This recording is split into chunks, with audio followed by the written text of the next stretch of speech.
Hello and welcome back to the Skullcast. My name is Asher Whitmer. I'm here with my brother Christopher. We're two brothers who love talking about football in our spare time, and we enjoy doing it with each other. We decided to start a podcast, and here we are, a year and a half into it.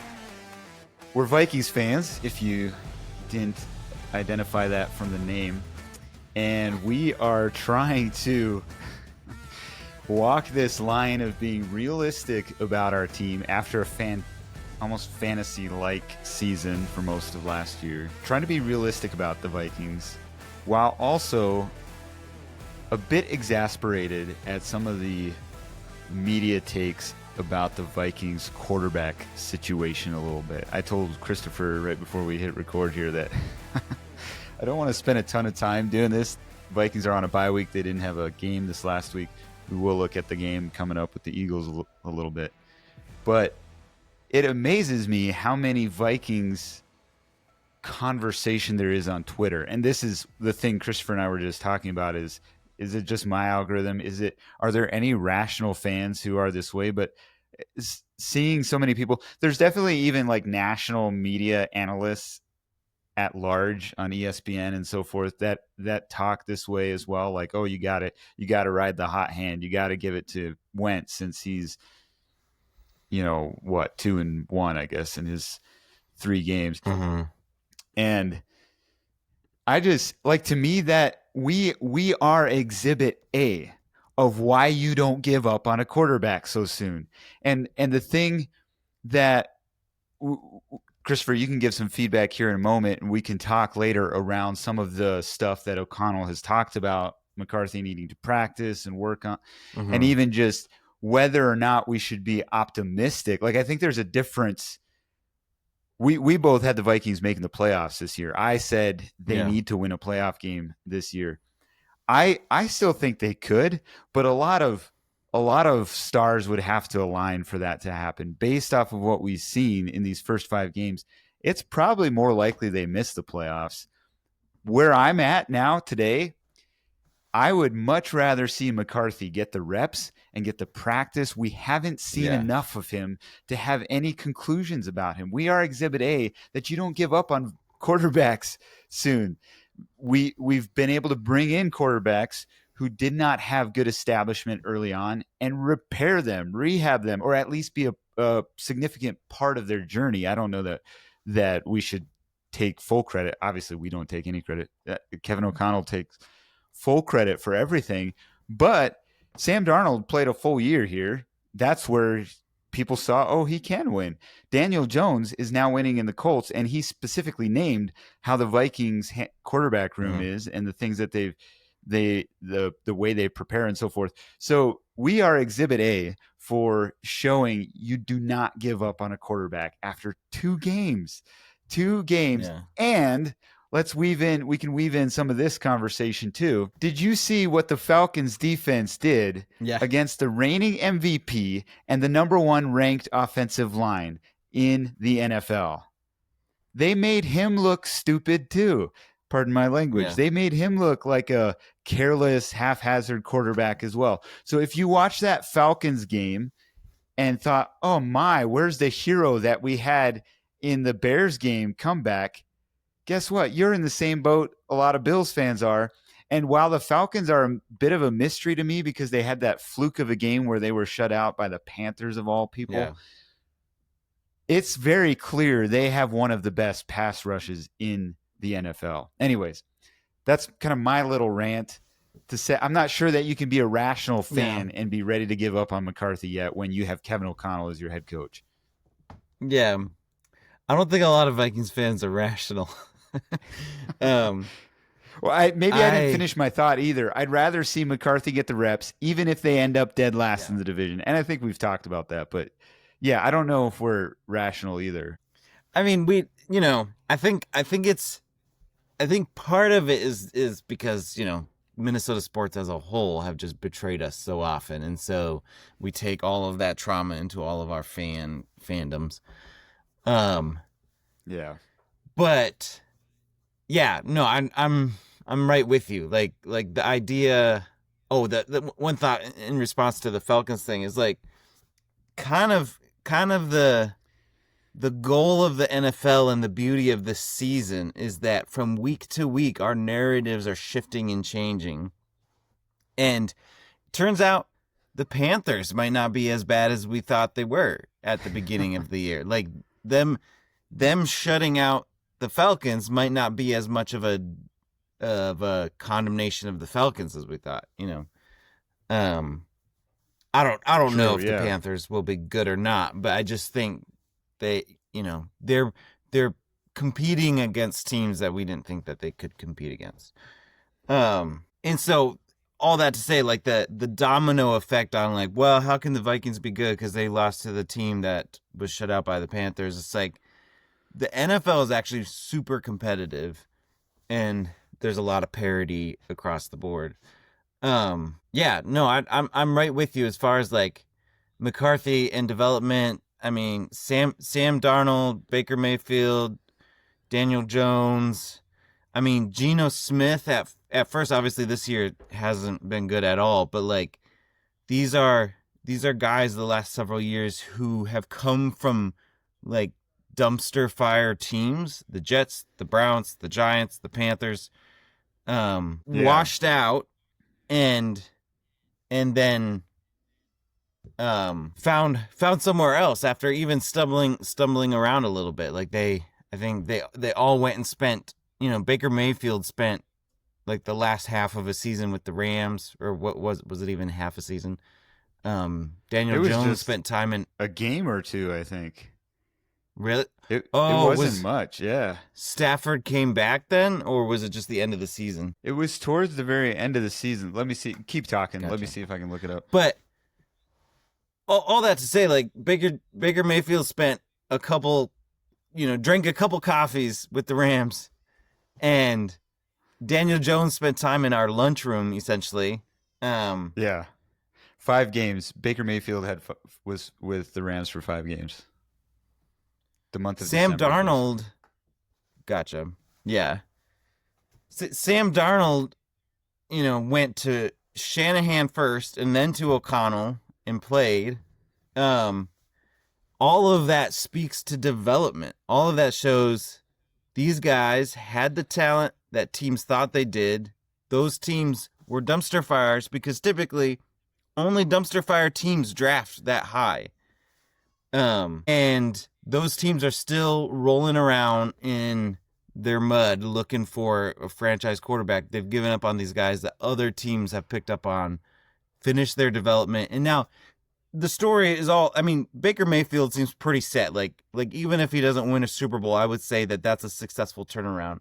I think Sam Darnold is yet to show that he is better than he was with the Vikings. Like, I think he needs to win like a playoff game, or at least be competitive all the way to the end into the playoffs.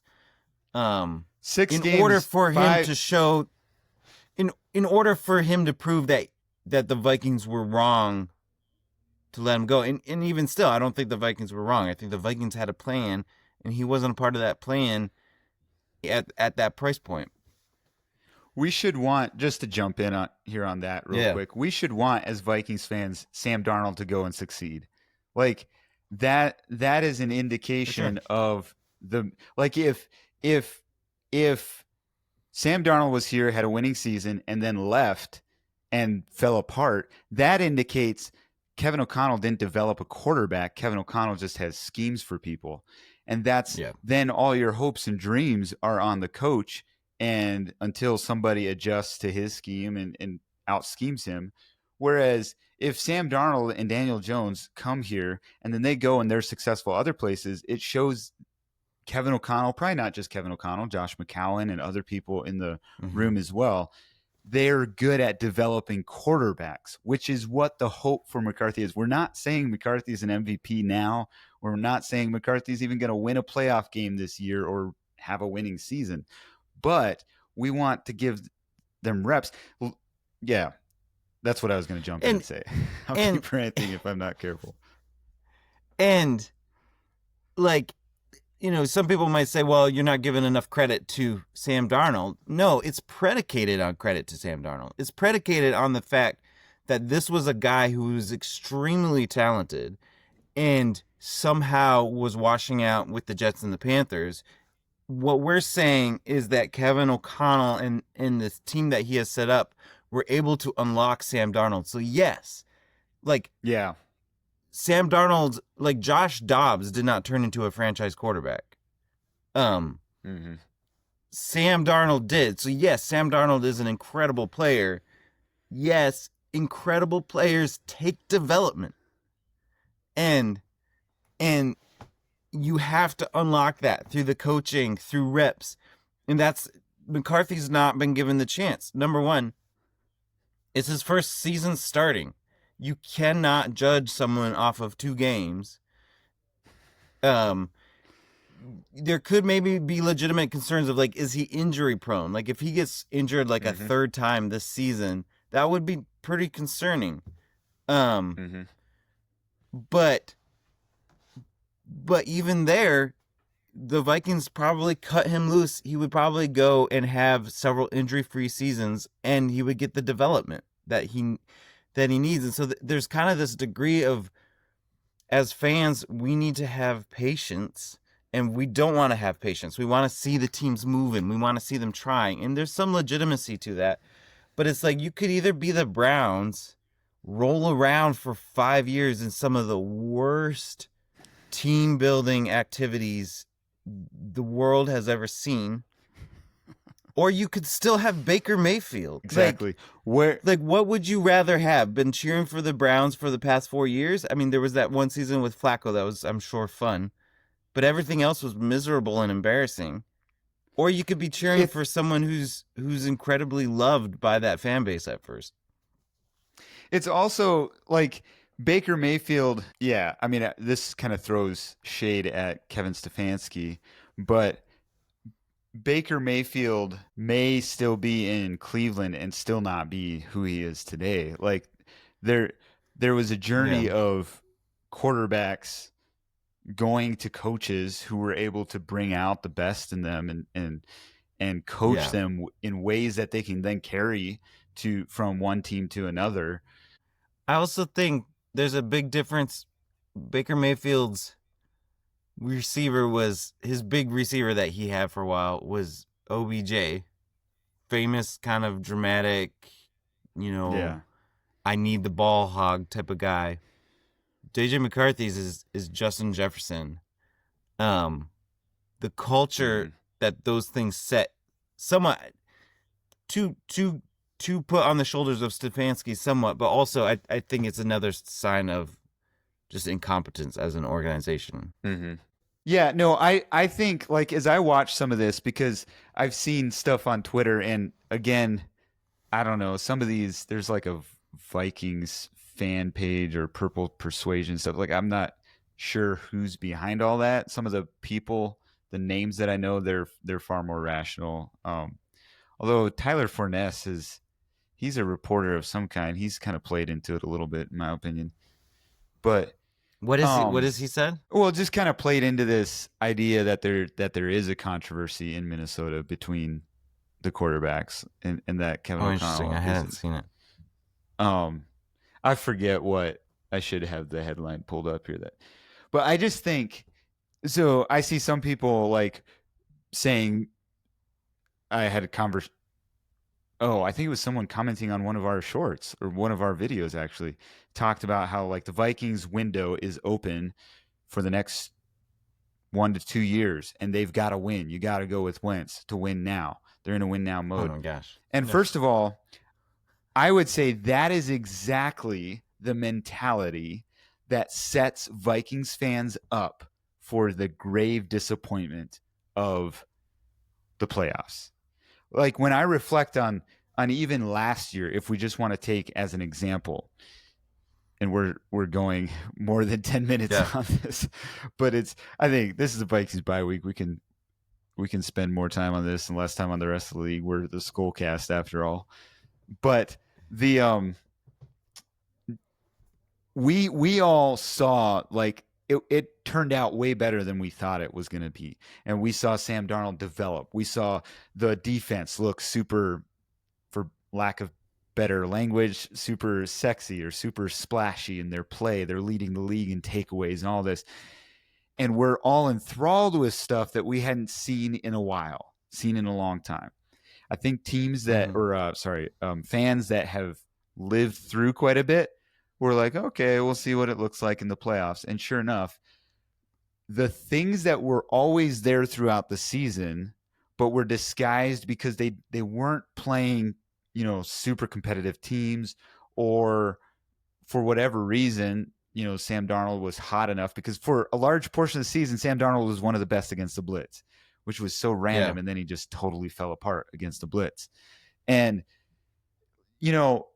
there were weaknesses that we should have picked up on earlier on in the season that I think it, to be honest with you, I knew they were there as well. I just kind of found some ways to rationalize why they're not as big of a weakness as possible. Well, when rubber meets the road, our left tackle got injured, but when rubber meets the road, those weaknesses are exposed.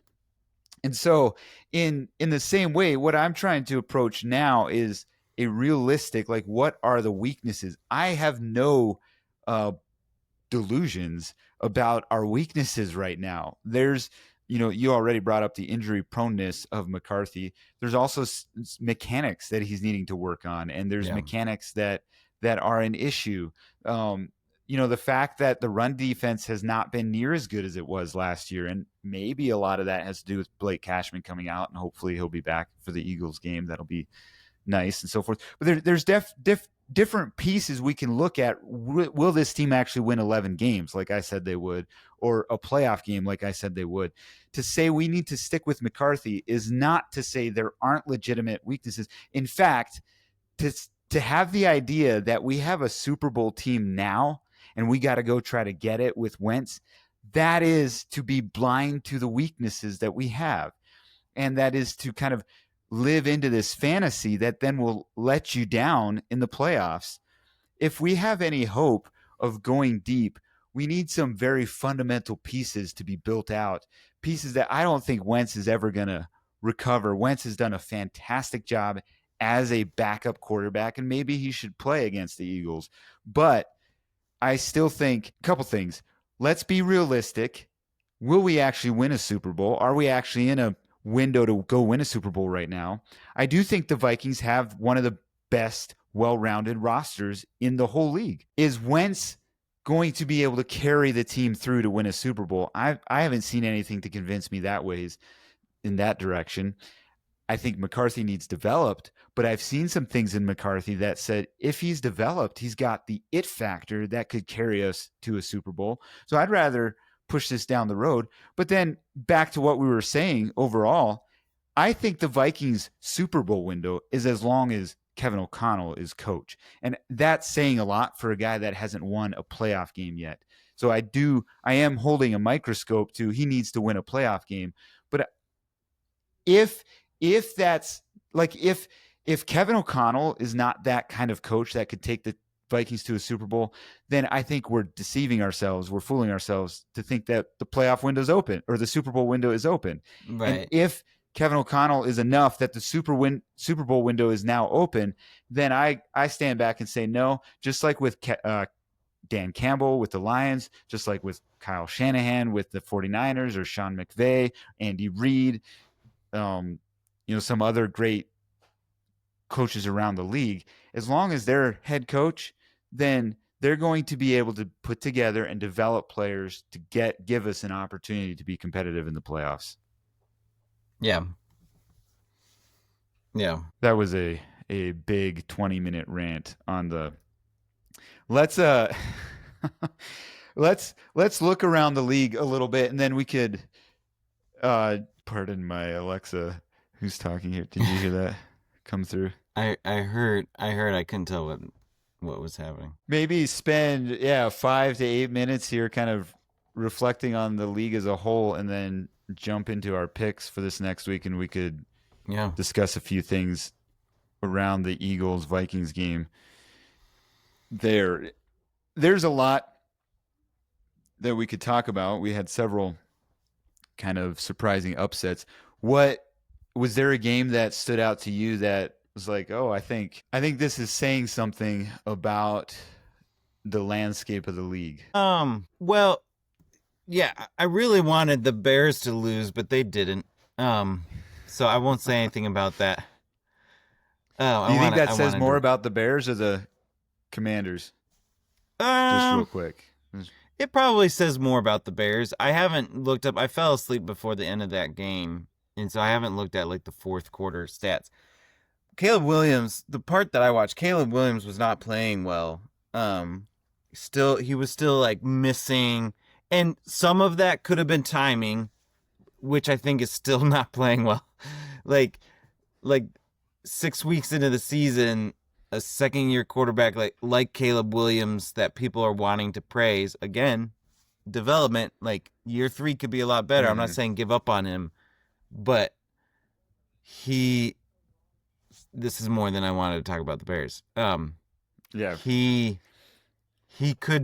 should be more in sync with his receivers. So either he's totally missing them, or they're like their routes aren't matching like his expectations of like where they're running and stuff. Yeah. Aren't synced up. Go for it. My takeaway from that game is just I think if the Commanders had taken care of the ball better, that game's not even that close. The Commanders win by multiple points. Some of that may have had to do with weather. Some of that may have to do just with discipline and ball handling, and that's a downside to the Commanders, and they deserve to lose in that way. For the Bears, they've won 3 games in a row, 3 games that were kind of close at times, and it's those types of wins that could get you rolling. And so that's the one thing, as a Vikings fan, the one thing I'm a little nervous is like it wasn't a pretty win. Like you said, right. Williams still has a lot of development to have happen, but it's also the kind of win that could get you rolling. Anyways, what about some of the other games around the league? I think the big takeaway for me was the Bills loss again, combined with the Chiefs win. And I sent you a text and said, like, it's discouraging that the Chiefs are probably, which the Chiefs is also was also a Lions disaster loss. So like those 3 teams were in competition. Well, the Lions and the Bills, I think, were in competition for the best teams in the league. And then the Chiefs just slowly have been like, they look like they're unimpressive, inevitable Chiefs. Like, where it's just like, I don't know how you won 30-17, but like, here we are, week 6, and you're just like rolling people over. I don't know where that came from. Obviously we do know where that came from. Worthy came back. They're going to get Rashid Rice again, and Mahomes is incredible. And defense. Yeah, and I would have said they looked quite a bit better they resembled Super Bowl Chiefs, in my opinion, in that game. Well, for sure. It still kind of felt like, especially like they lost to the Jaguars last week. Like, was that last week? Yeah, but they were also that was one of their most undisciplined games ever. I think that's era. what I'm saying is like they're just kind of like, where did that come from? Like, you guys were awful. Yeah. So some like my perspective on that is, on one hand it's like, okay, it looks like everything goes to the Chiefs again. But there's also a bit of a beauty to that in the fact that it's fun to see like Vikings fans learn from this. Just because you start 0-2 or you have a poor stretch of games, like, don't let that sway your emotions. Obviously, it doesn't matter what the fans are at. What matters is what the players and the team is at. But that's what championship teams do, is they're stayed together. They're held together through those thick and thin periods. The other thing I just want to really quickly say is I don't want to hear it, Lions fans. Listen, if you're going to complain about the refs, let's revisit week 18 of last year. Like, if there's a conspiracy about refs, give Vikings fans the opportunity to go back to week 18 last year. Otherwise, let's move on. So two thoughts. I tell everybody, I tell Eagles fans this, I tell everybody, like every team complains. Like you spend time with any fan base, they're gonna complain about the refs. Every team thinks that they're getting cheated. 100%. It is weird that the cheat like so many people see this pattern, and then the Chiefs walk away with zero penalties. And I don't know how to solve that. I'm not saying it's weird in the sense that the refs should have made something up. I'm just saying like either they are the most disciplined team you've ever seen and they like got it all together for this last game, or there is some sort of a bias in the refs where it's like we're really watching the Lions, which they should be because the Lions are a dirty team. They always have been. Well, I just think it's not something I'm making an accusation about, but it is something that I look at. I was like, oh, interesting. I would like to see someone like break down why they escape without any penalties. Like, to be clear, I'm not saying there weren't blown calls. Travis Kelce had a dropped catch, and that wasn't called. There were definitely some bad calls or missed calls. My point is, if you're allowed to cite that as why you lost, then sure. let's revisit Week 18. I see, because there were a lot of blown calls in Week 18 as well, and the like there's lots. It sure felt, as a Vikings fan, it sure felt the Lions were rode hard by the media and by the league all last year, and they hardly acknowledged the Vikings. And it was like, from a Vikings perspective, it could feel like everybody wanted the Lions to get to the Super Bowl.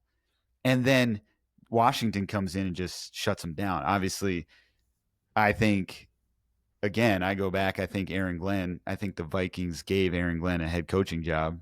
He played his Super Bowl against them, but then, people were ready and prepared for it. And that's the point I'm trying to make. Yeah, I don't know, why the Chiefs the Lions are way more physical than the Chiefs are. So maybe refs are paying attention a little bit more. The Lions tend to get away with like they should have more PIs called against them than what they do.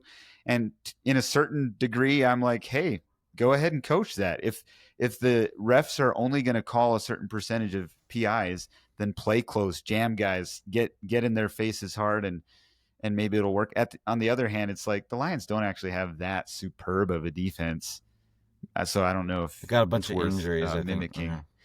They do. Yeah, that's fair. But just, even, I don't know, the whole Dan Campbell era, the Lions defense has not actually been a leader in the stat regard. But yeah. I say they have a bunch of injuries. There's a reason the Lions and the 49ers have a bunch of injuries year after year. They play super hard. Yeah. And that might win them a Super Bowl. I don't know. Until the Vikings win a playoff game or two, then I don't know that we should be like... Or until the 49ers win a Super Bowl playing like that. Yeah. Yeah, that's true. They've gotten close. Yeah. Let's was there more around the league you were wanting to highlight?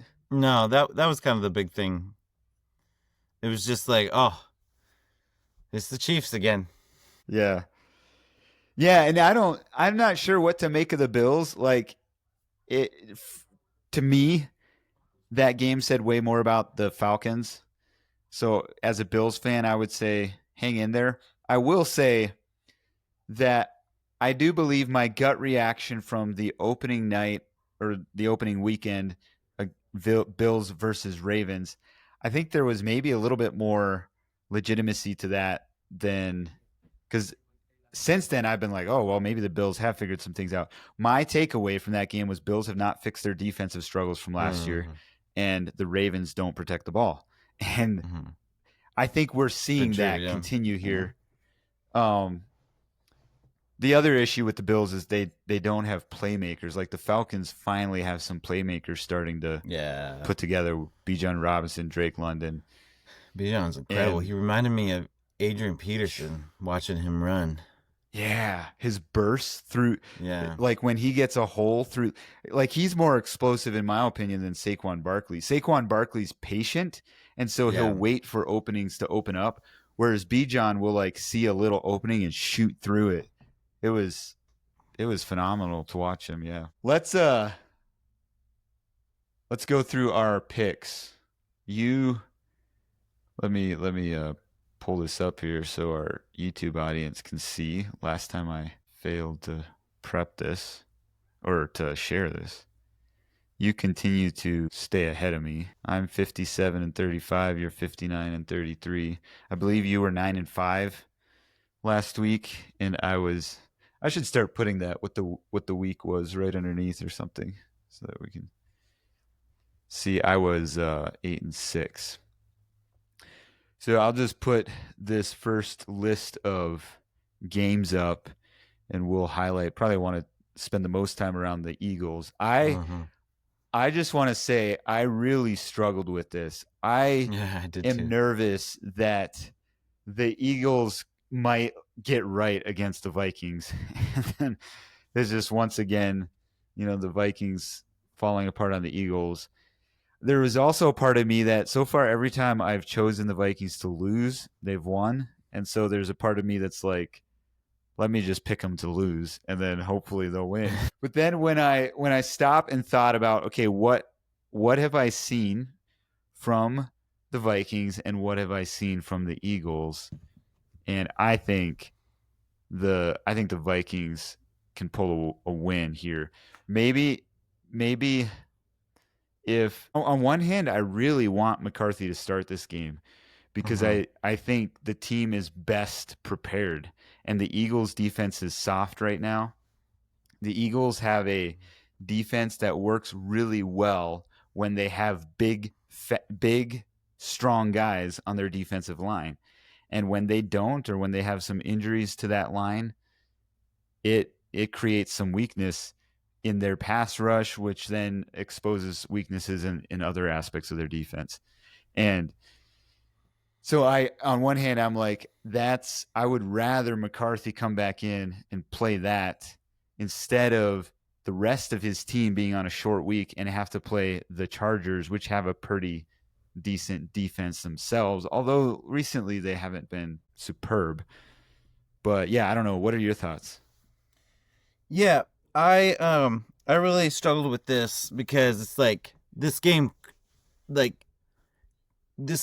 could turn around and really be embarrassing that I picked the Vikings. Like, really, I did that again, Or it could be proven to be true, and I just feel like there's a really good chance that it could be proven to be true.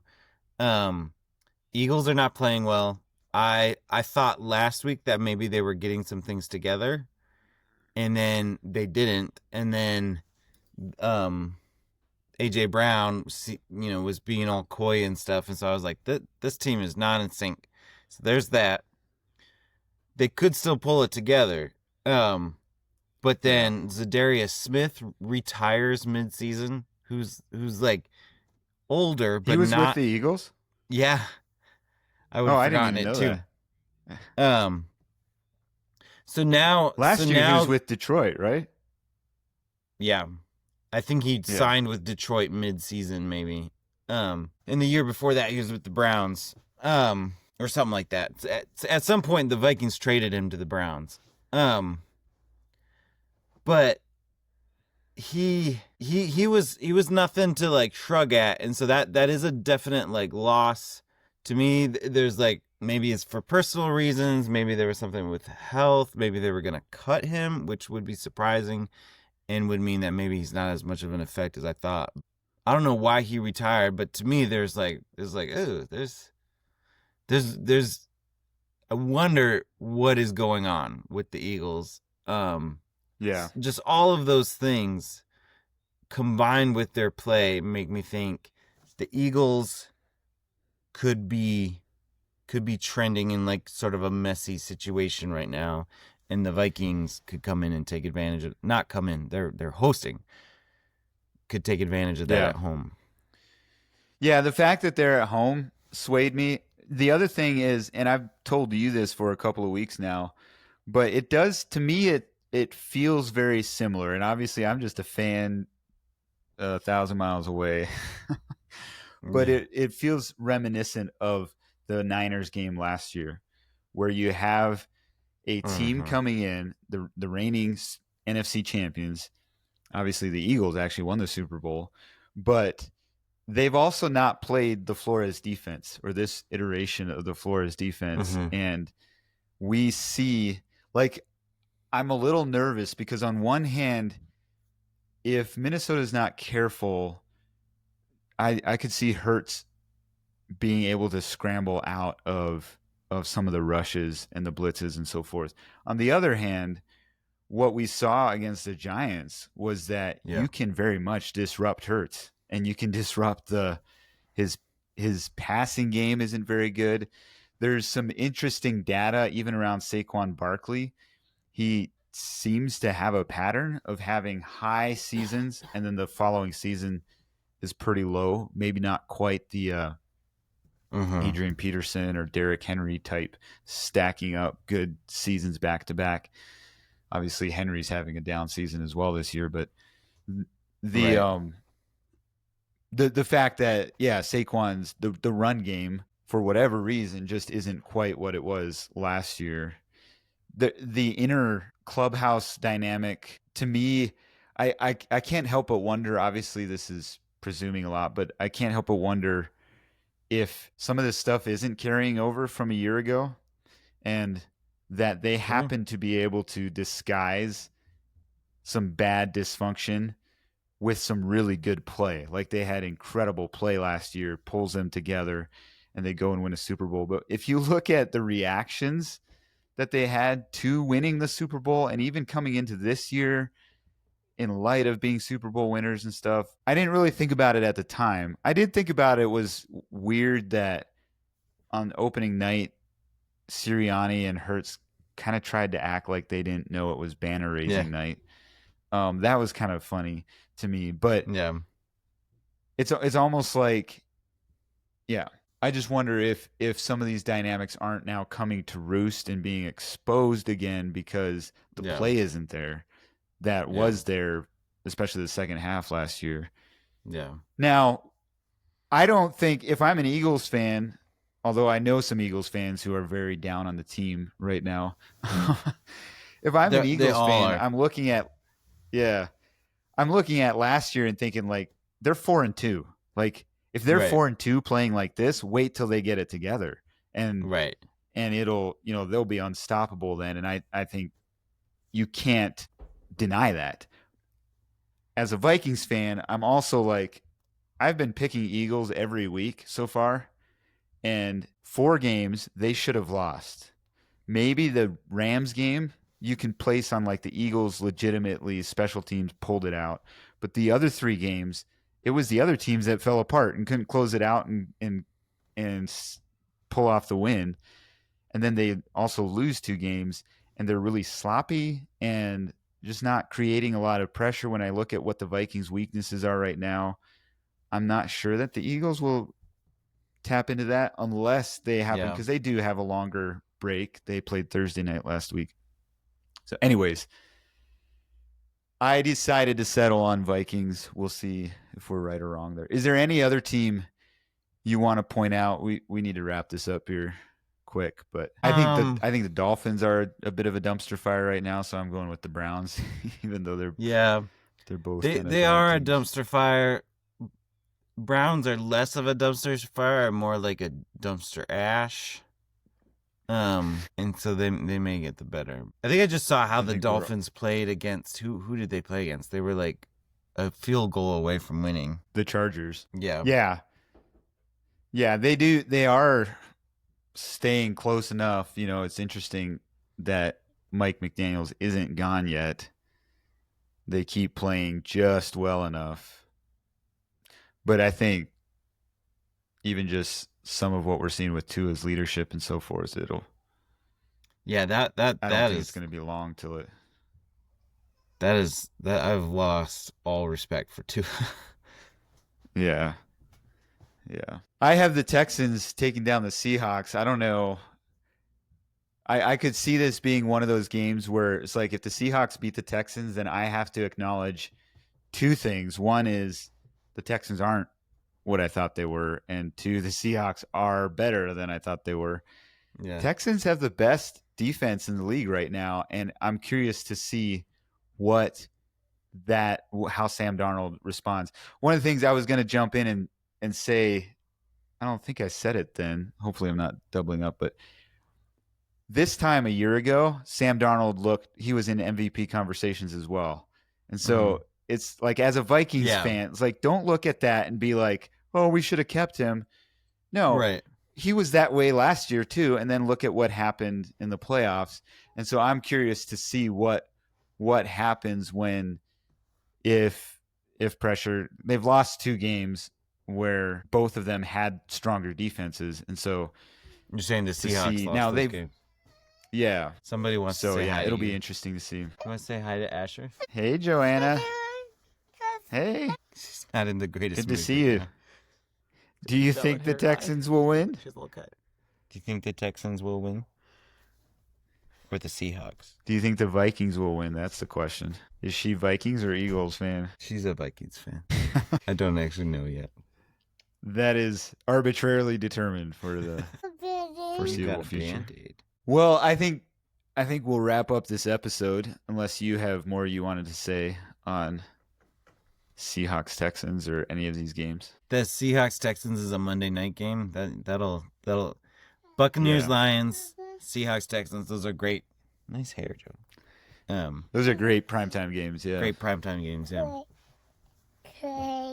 I also really like the fact that the Eagles Vikings game is just at 1 o'clock. An 11 o'clock game or 1 o'clock Eastern time. Yeah. It's just tucked in there. Not much attention. Yeah.